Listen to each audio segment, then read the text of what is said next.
বিসমিল্লাহির রহমানির রহিম। পরম করুণাময় আল্লাহর নামে শুরু করছি।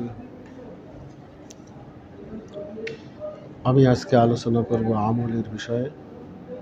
আমল শব্দের অর্থ হলো চর্চা করা। ইসলামী শরিয়াতের ফরজ, ওয়াজিব, সুন্নত ও নফল বিষয়গুলো নিয়মিত চর্চা করার নামই হলো আমল।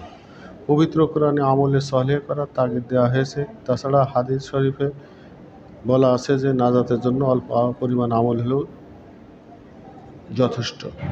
যেমন কম পরিমাণে সদকা করেন কিন্তু নিয়মিত করেন, 2-4 রাকাত নফল নামাজ পড়েন কিন্তু নিয়মিত পড়েন, সর্বদা পবিত্র অবস্থায় থাকেন। যেমন গোসল ও ওযু নিয়মিত করে শরীর পবিত্র রাখা যায়। সেক্ষেত্রে গোসলের ফরজ ও ওযুর ফরজগুলো জেনে নিই এবং জেনে নিয়ে সেই মতো আমল করার চেষ্টা করি। তাহলে আমাদের নানা ধরনের বিপদ আপদ, বালা মুসিবত বা নামাজ, রোজা, ভালো কাজের প্রতি নিজেদের মন মানসিকতা সর্বদা সচেষ্ট থাকবে, আশা করি ইনশাআল্লাহ। আসসালামু আলাইকুম ওয়া রাহমাতুল্লাহ।